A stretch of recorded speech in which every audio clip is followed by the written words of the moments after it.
مجھے بتائیے گا کہ جس طرح سے نون لیگ کی جانب سے گڈ کاپ اور بیڈ کاپ کھیلا جاتا ہے، لیکن آج کل ہم دیکھ رہے ہیں جو گڈ کاپ ہے شہباز شریف صاحب وہ خاموش نظر آ رہے ہیں، اس کی کیا وجہ ہو سکتی ہے؟ دیکھیں شہباز شریف صاحب ایک تو ظاہر ہے وہ ہمیشہ سے ان کی یہ پالیسی رہی ہے، ان کی یہ سوچ رہی ہے کہ اداروں سے معاذرہ نہیں ہونی چاہیے، اداروں پر الزامات نہیں لگانے چاہیے۔ ابھی آپ نے دیکھا انہوں نے پارلیمنٹ میں کھڑے ہو کر کیا بیان دیا، انہوں نے کہا مجھے گھٹنے بھی کسی کے پکڑنے پڑے تو پکڑوں گا کہ پارلیمنٹ چلے۔ انہوں نے اس سے پہلے انٹرویو میں کامران خان صاحب کو یہ کہا کہ میں جا کے اپنے بھائی کے پاؤں پکڑوں گا۔ اس کے علاوہ آپ وہ یاد کریں حمزہ شہباز کا وہ انٹرویو جس میں اس نے کہا تھا کہ ہم اپنے چچا کو اور جو میری کزن ہے یعنی مریم ان کو سمجھا لیں گے اداروں کے حوالے سے جو پالیسی ہے۔ دوسرا جو معاملہ ہے دیکھیں ماریا، ایک ہوتی ہے گراؤنڈ کے اوپر سیاست، جو لوگ الیکشن لڑتے ہیں اس کی اپنی کچھ ریکوائرمنٹس ہیں، اس کا اپنا ایک طریقہ کار ہے۔ ایک ہے کہ آپ لوگوں کو سلیکٹ کرتے ہیں، جن کو مخصوص نشستوں پر آپ لاتے ہیں، جن کو آپ سینیٹر منتخب کروا دیتے ہیں، جن کو آپ مخصوص نشستوں پر ایم این اے بنا دیتے ہیں، ایم پی بنا دیتے ہیں۔ اس وقت مریم صاحبہ کے ارد گرد جو لوگ ہیں وہ زیادہ وہ لوگ ہیں جو ان کے مشیر ہیں، جو کہ سلیکٹڈ ہیں، جن کو سلیکٹ کیا جاتا ہے سینٹ کے لیے یا مخصوص نشستوں کے لیے۔ ان کے ارد گرد وہ لوگ نہیں ہیں جو گراؤنڈ کے اوپر الیکشن لڑ کر آتے ہوں۔ مسئلہ یہ ہے، اور میں آپ کو ایک اور چیز بتاؤں، آپ اخبار وہ اٹھا کر دیکھیں، جب 1999 میں مارشل لا لگا اس سے ایک دن یا دوسرے 2 دن بعد ایک خبر لگی فرنٹ پیج پر جنگ اخبار میں، جس میں میاں شریف صاحب کا یہ بیان تھا کہ میرے بیٹوں کو پرویز رشید نے مروایا ہے۔ پرویز رشید ہمیشہ ان کے ساتھ بیٹھ کر اداروں کے خلاف زہر اگلا کرتا تھا اور میرے بیٹوں کو فوج کے خلاف کیا اس نے، اور میرے بیٹوں کو میری نافرمانی کی سزا ملی ہے کیونکہ میں ان کو کہا کرتا تھا کہ پرویز رشید سے دور ہو جاؤ۔ وہ پرویز رشید جس کو میاں شریف سمجھتے تھے کہ وہ 99 کے مارشل لا کا سبب بنے ہیں، یعنی نواز شریف کو فوج کے خلاف کیا، وہ پرویز رشید اس وقت مریم صاحبہ کے قریب ہیں، اور مریم صاحبہ ٹویٹ کر کے کیا کہتی ہیں، ود بڈی۔ مطلب اس طرح کی آپ بچگانہ چیزیں کر رہی ہیں۔ اور پھر یہ جو آپ نے شہباز شریف صاحب کی بات کی، دیکھیں شہباز شریف کیا کہہ رہے ہیں، شہباز شریف یہ کہہ رہے ہیں اور شہباز شریف نے واضح کر دیا پارٹی پہ کہ جس بیانی کے ساتھ آپ چل رہے ہیں 2023 میں بھی عمران خان جیتے گا۔ وجہ کیا ہے؟ وجہ یہ ہے پنجاب میں ہر 5واں گھر ایسا ہے جس کا فوج کے ساتھ کوئی نہ کوئی رشتہ ہے، اور یعنی رشتہ سے مراد یہ کہ کوئی نہ کوئی فیملی میں کوئی نہ کوئی فوج میں ہے۔ اس کو چھوڑ دیں جس کے نہیں بھی فیملی میں، وہ بھی پاکستان کی فوج کی قربانیوں کو اکنالج کرتا ہے، مانتا ہے کہ پاکستان کی فوج کی قربانی کی وجہ سے آج پاکستان پرامن ملک ہے۔ اور پھر اس رکھوی صاحب بہت اس پہ بات کرتے ہیں، ہم ان کو سنتے ہیں کہ 30-40 ملکوں کی فوج تھی افغانستان میں، کس طرح نکل کے جا رہی ہے، کس طرح منتیں ترلے کر کے اور وہ نکل کے جا رہے ہیں، اور ادھر اور وسائل ان کے پاس کتنے تھے۔ پاکستان کی تاریخ کے بجٹ اٹھا کے دیکھ لیں، اس سے زیادہ پیسہ وہاں انہوں نے 30-40 ملکوں کی فوجوں نے خرچ کیا۔ یہاں پہ آپ کی فوج نے، پاکستان کی فوج نے، ہمارے جوانوں نے محدود وسائل کے ساتھ اکیلی فوج نے دہشت گردی کو شکست دی ہے۔ تو بات یہ ہے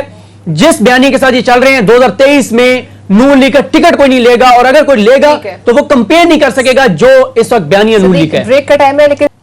ویلکم بیک ناظرین، اب ایک اہم خبر سے آپ کو آگاہ کر دیتے ہیں۔ امریکی محکمہ خارجہ نے پاکستانی عدالتی نظام پر تنقید کی ہے اور اس تنقید کو پاکستانی دفتر خارجہ نے مسترد کیا ہے۔ عدیل مجھے بتائیے گا کہ یہ جو رپورٹ تیار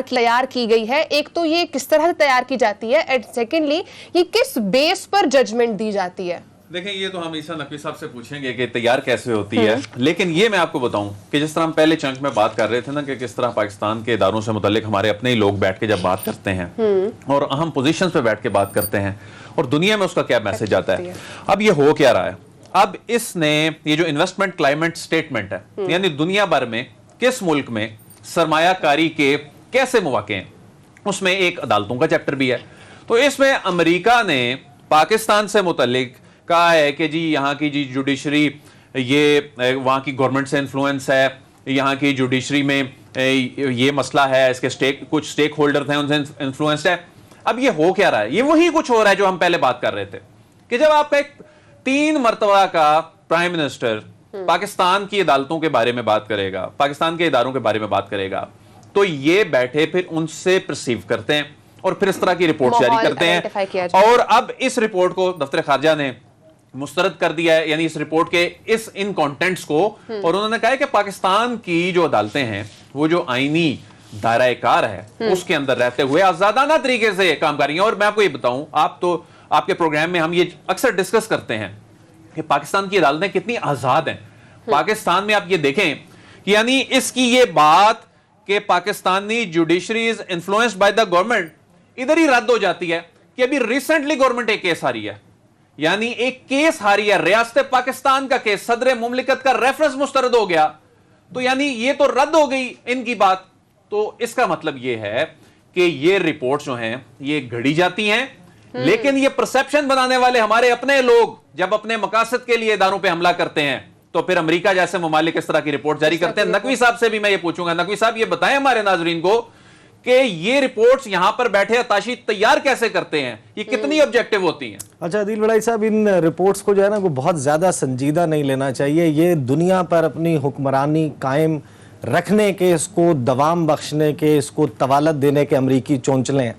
मैं आपके सामने कुछ एग्जाम्पल्स रख देता हूं। देखें, अमेरिका बहुत नारे लगाता है। अमेरिका कहता है कि हम जमहूरियत के जो हैं वो अलमबरदार हैं, पूरी दुनिया में हम जमहूरियत को सपोर्ट करते हैं। और इन्हीं के सदर डोनाल्ड ट्रंप, आपको याद होगा जिस वक्त पेरिस में एक मीटिंग चल रही थी, वहाँ पर उन्होंने इजिप्शियन ऑफिशियल्स और अमेरिकन ऑफिशियल्स के सामने बहुत ऊंची आवाज़ में कहा कि where is my favourite dictator. वो अब्दुल फताह अल सीसी की बात कर रहे थे और उन्होंने कहा मेरा फेवरेट डिक्टेटर कहाँ है। इसी तरीके से वो अपनी मर्जी के मुमालिक के साथ, देखें अमेरिका की जितनी भी ऐसे रिपोर्ट्स हैं उनका बराह रास्त ताल्लुक अमेरिका के उस वक्त उस मुल्क जिसके हवाले से ये रिपोर्ट दी जा रही है उससे ताल्लुकात की नौयत पर होता है। क्लियर एग्जाम्पल है कि जो अमेरिका का US CIRF है, commission for international religious freedom, वो रिपोर्ट जारी करता है, पाकिस्तान को कंट्रीज ऑफ पर्टिकुलर कंसर्न में डाल देता है। ये पाकिस्तान खास तशवीश वाले ममालिक में शामिल है और हमारा पड़ोसी भारत जिसके हवाले से उनका जो कमीशन है उसके मेजॉरिटी अरकान मनफी राय रखते हैं और कहते हैं कि भारत जो वहाँ पर जिस तरीके से जय बजरंग बली के नारे लगवाए जाते हैं मुसलमानों से, जिस तरीके से वहाँ पर स्टिग्मेटाइज किया जाता है, जिस तरीके से मुसलमानों को कोरोना वायरस के ऊपर उनकी विच हंटिंग की गई, जिस तरीके से दिल्ली की सड़कों पर मुसलमानों का कत्लेआम किया गया, जो मकबूजा कश्मीर में सूरत हाल है, इवन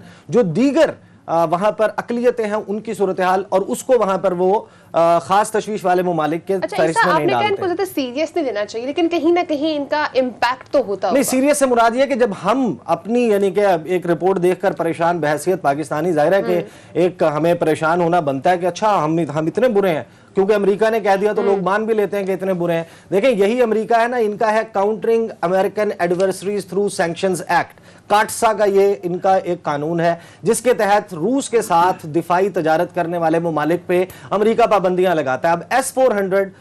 तुर्की जो है वो खरीद रहा है रूस से, उसके ऊपर पाबंदियां लगा दी जाती हैं। भारत जो है वो रूस से S-400 मिसाइल डिफेंस सिस्टम खरीद रहा है, उसके ऊपर पाबंदियां नहीं लगाई जाती। तो अमेरिका की जो ऐसे रिपोर्ट्स हैं इनका बराह रास्त ताल्लुक अगर पाकिस्तान कि वज़ीर आज़म ने एब्सोल्युटली नॉट ना कहा होता, अगर अब पाकिस्तान के वज़ीर आज़म ने या पाकिस्तान की जो इस्टेब्लिशमेंट है उसने हामी भर ली होती कि अफगानिस्तान के लिए अड्डे भी दे देंगे, चीन से दूरी भी कर लेंगे, तो आपको ये सब कुछ अच्छा होता नजर आता। पाकिस्तान FATF से भी निकल जाता, पाकिस्तान को IMF से भी जो चाहिए वो भी मिल जाता, उसकी पाबंदियां उसकी शराइत भी ना लगती। तो जो अमेरिकन क्लाउट है उसको समझने की जो पूरा उनका एक इंटरनेशनल क्लाउट है वो जिस तरीके से, और देखें वो एक सुपर पावर है और इन्हीं हथकंडों की बुनियाद पर वो इस दुनिया पर अपनी हुकूमत को दवाम जो है वो बख्शते हैं। ठीक है नाज़रीन, आगे मूव करते हैं। सऊदी वज़ीर ख़ारजा फैसल बिन फरहान अहम सफ़ार पाकिस्तान में मौजूद है। ये दौरा कितना अहम है? दिल मुझे ये बताइएगा कि जिस तरह से पहले एक परसेप्शन दिया जा रहा था कि पाकिस्तान और सऊदी अरब के दरमियान ताल्लुकात कुछ ख़राब हो गए हैं, तो क्या अब हम ये एक्सपेक्ट करें कि जिस तरह सऊदी वज़ीर ख़ारजा ने दौरा किया है, कुछ टाइम पहले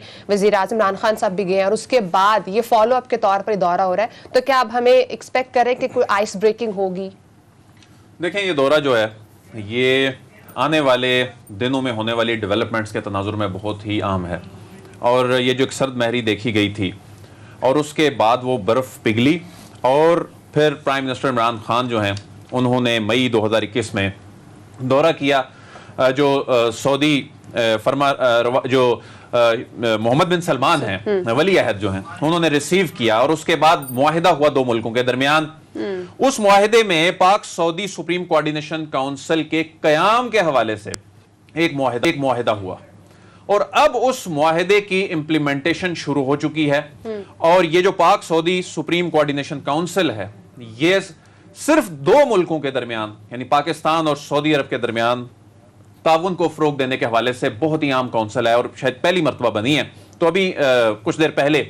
इमरान खान साहब से मुलाकात भी हुई है फैसल बिन फरहान की और इसमें भी इस काउंसिल पे काफ़ी बात हुई है। ईसा नकवी साहब से ये पूछेंगे, ईसा नकवी साहब क्या ये जो पाक सऊदी सुप्रीम कोऑर्डिनेशन काउंसिल है یہ مکمل طور پر فعال ہو چکی ہے